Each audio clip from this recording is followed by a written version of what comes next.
With Andrea Berta on the market to get Arsenal a brand new striker, after weeks of negotiating with Benjamin Sesko, the alternative is Viktor Gyokeres. So after some intriguing reports, today we'll break down if Arsenal have indeed made their first offer, discuss the reports about a meeting behind the scenes, as well as getting the breaking news on Nico Williams. We'll reveal which Arsenal player has been talking to Rodrigo behind the scenes, as well as breaking down Mikel Arteta's perfect defensive target.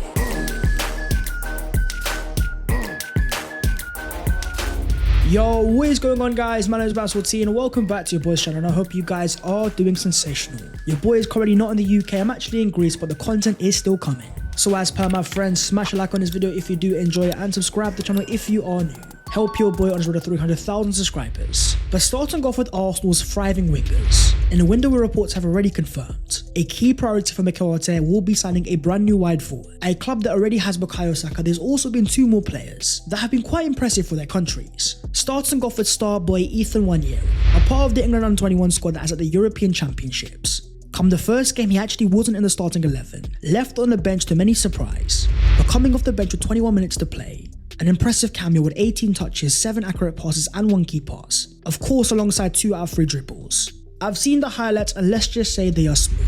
A forward that just has a lot of confidence in his body, a sense of fluidity and a sense of a player that can make you look like a fool, with even the commentators lauding Nwaneri time and time again, talking about a player still only 18 years of age, playing at his first ever European Championship, making it look like he was playing on the playground. Nwaneri just has that something special, play whenever fans watch, you just naturally get more excited, whether it's the skills or the turns. After an impressive cameo off the bench, you wonder if Nwaneri will be in the starting lineup come England's following game. But I also want to talk about a certain Gabriel Martinelli, starting for Brazil as they took on Paraguay, in a front four alongside Vinicius Jr., Matheus Cunha and Rafinha, in a game that Brazil won 1-0. Across all of social media, the one player that Brazilian fans kept on mentioning was Arsenal's Gabriel Martinelli.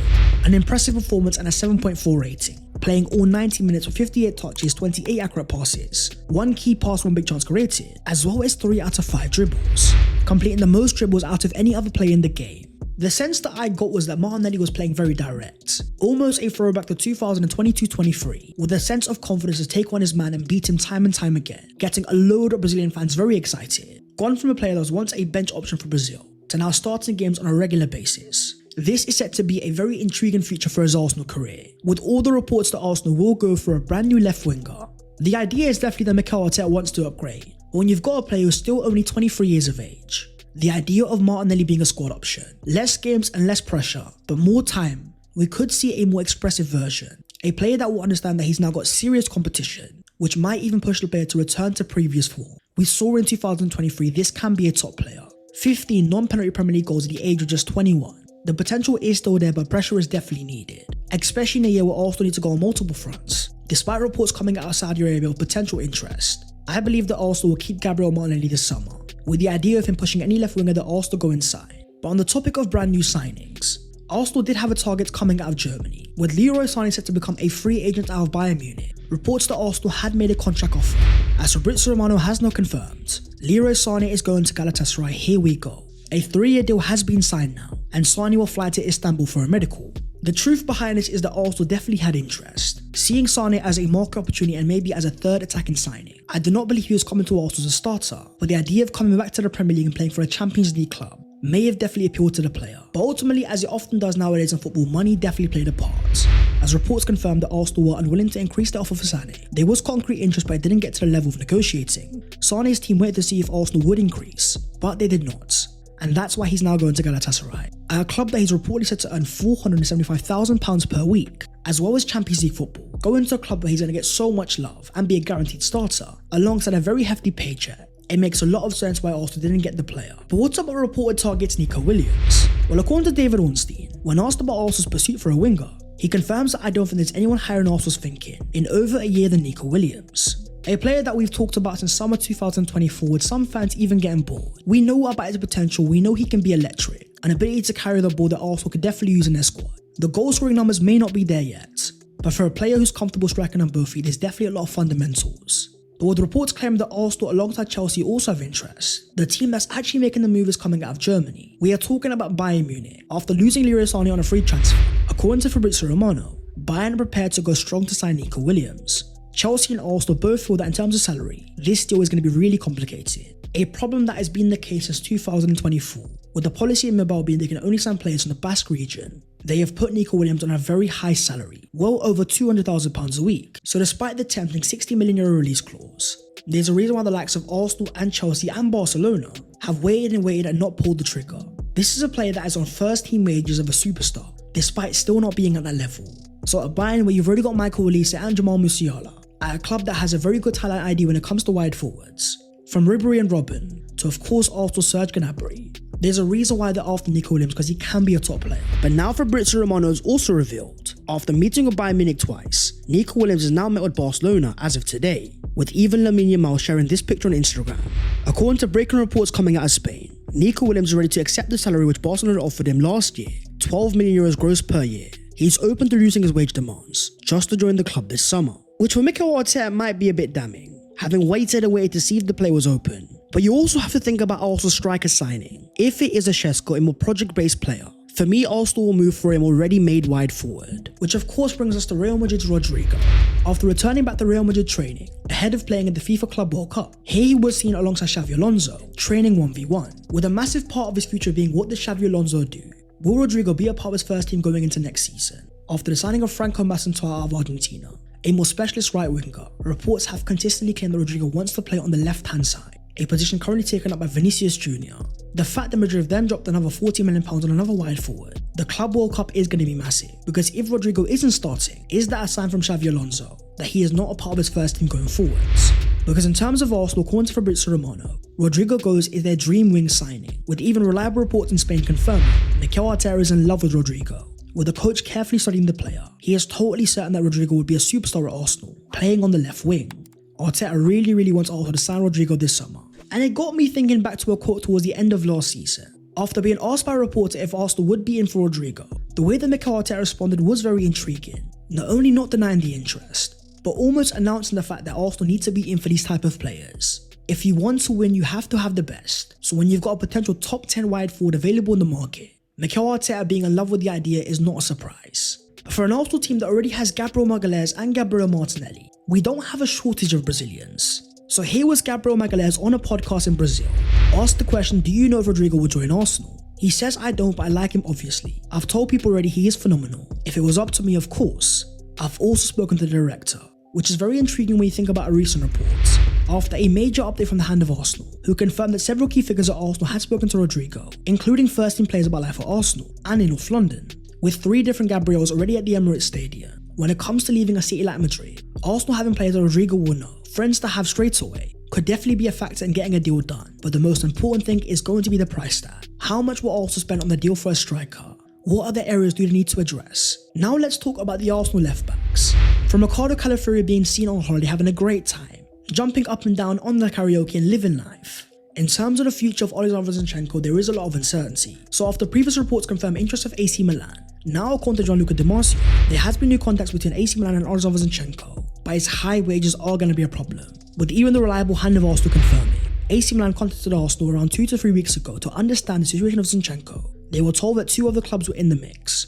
The message from Andrea Berta is clear. Pay a respectable sum or leave the room. The situation remains fluid. Personally, I think a move to the Serie A could be perfect for this profile. A player that we know has such a high level of technical ability, for as poor as he can be defensively, in a league that he'd have so much more time on the ball. The Serie A could be perfect for Zinchenko. So whether it's AC Milan or Inter Milan, reports have confirmed that Arsenal holding up for at least €20 million for a player they signed for £35 million. The fact that he only has 1 year left on his contract though, it does not work in Arsenal's favour. With the risk of losing the player on a free transfer next summer, it looks like Andrea Berta is waiting for the right offer to arrive. Was Zinchenko definitely available to leave? Which then poses the question towards Arsenal. With the departure of Kieran Tierney already confirmed and maybe even Zinchenko, will they go for yet another left back? Well, as recently confirmed by Fabrizio Romano, Chelsea and Arsenal have both started to make some calls. For Ajax's Jorel Hato, a young player that Mikel Arteta has been a long time admirer of. Even in the summer of 2024, before signing Ricardo Calafiori, Hato was seen as one of the #1 targets, but someone still 19 years of age with so much room to develop. We've already gone to Ajax and taken Urian Timber. We've seen the caliber of player that Academy can produce. Hato is a man in demand and there's a reason behind that. The fact that he can play left back and left centre back, a player so comfortable and confident on the ball, it's almost an opportunity that if you don't sign him now, you can massively regret in years to come. And according to Team News and Ticks, Arsenal are in close contact with Jorel Hato's camp, but his team are unsure about his minutes next season and are open to different options. Chelsea are also interested, with potentially more game time to offer him. For Arsenal, the key thing is also going to be the future of Jakub Kiwior, a player who's been thriving for his country in Poland, having made 7 interceptions in the World Cup qualifiers, the most out of any player in all of Europe. We saw last year that in terms of backup centre-backs, he can be dependable. From a fantastic performance against Real Madrid, we know that he's not the quality of Gabriel, but how often are you going to have a centre-back of that high calibre willing to be a backup option for most of the season? With the reports claiming that Arsenal could get some offers from the Serie A, I wonder how much Arsenal will be looking for, with the chance of Kiwior going elsewhere and being a guaranteed first-team starter, especially ahead of a World Cup year. For me, this is the absolute deciding factor. If Arsenal do end up going for any more defensive signings, whether it's Zinchenko and Kiwior, it then falls down to if Arsenal can convince the likes of Jorel Hato to choose Arsenal over the likes of Chelsea and provide the defence the right amount of depth. Moving on to Arsenal's striker meeting. After all the recent reports about Benjamin Sesko, the fact that he's Arsenal's #1 striker target, we've now got a situation developing with the other target in Viktor Gyokeres. As confirmed by Fabrizio Romano, there is now a tense situation between Viktor Gyokeres and Sporting Lisbon. Despite a previous pact for an exit, worth the fee around €65 million, the Sporting president is now insisting on a higher fee. Price is still under €100 million, but not 65 anymore, with Gyokeres described as furious. This, my friends, is a problem with gentlemen's agreements. When it comes to sporting directors in the world of football, it is a ruthless place. So after a record-breaking season in Portugal, Gyokeres scoring more goals than any other player in Europe, Sporting were never going to accept those €65 million. With reports in Portugal now claiming Gyokeres has told Sporting that he will never play for them again. The striker is ready to go on strike and will not return for pre-season. The relationship between the club and the player is broken. United and Arsenal both remain interested, with even the player firing back towards the Sporting president, saying there's a lot of talk at the moment and most of it is false. I will speak when the time is right. For me, I am still convinced that Gyokeres will leave Sporting this summer, but the question now becomes, what is the price tag?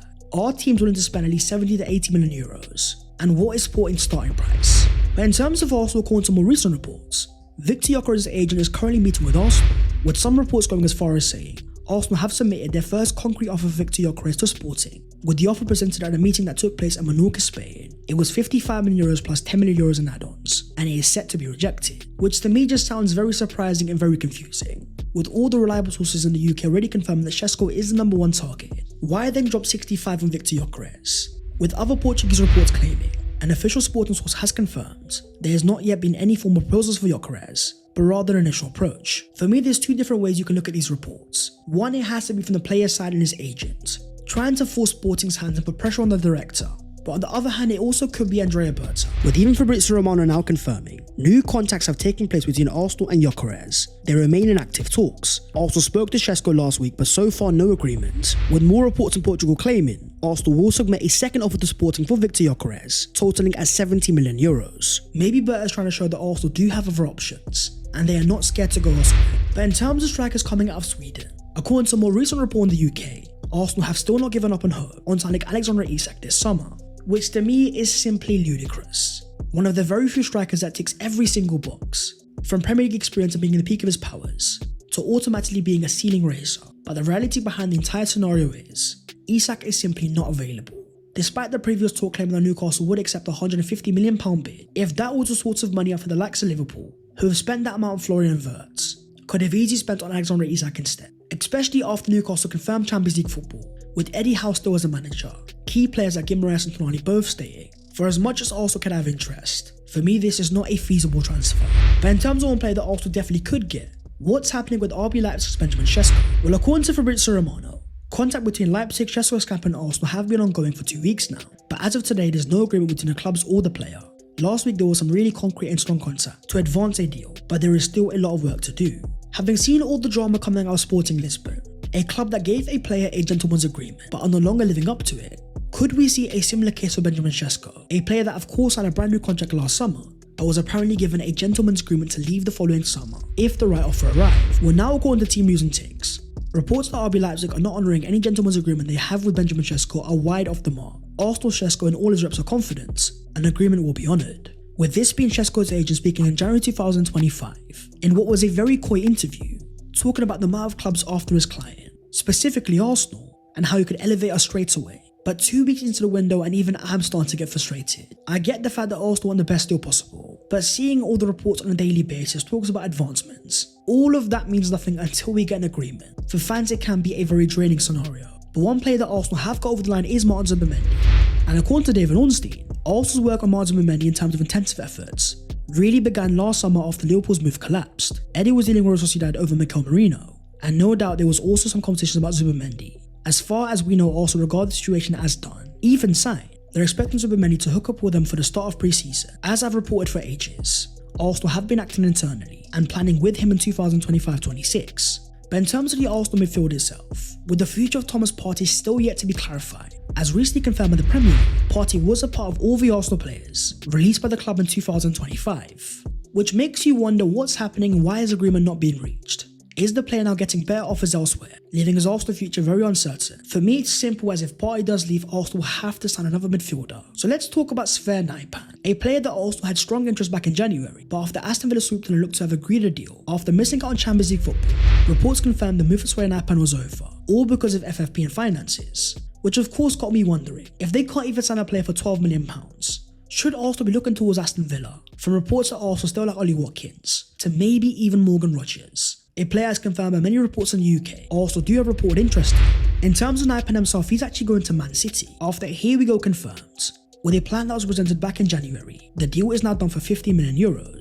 And again, it got me thinking in terms of profiles the City are recruiting. From Reinders to Nuri and Cherki, making a very strong statement at the start of 2025, having already signed Omar Mamouche. City are going for a lot of dribblers, players that are comfortable under pressure and able to break games. A certain profile that for me Arsenal still lack. For as great as Martin Odegaard is when it comes to controlling tempo, Arsenal still need players that can break games, force the hand of the opposition team and open them up.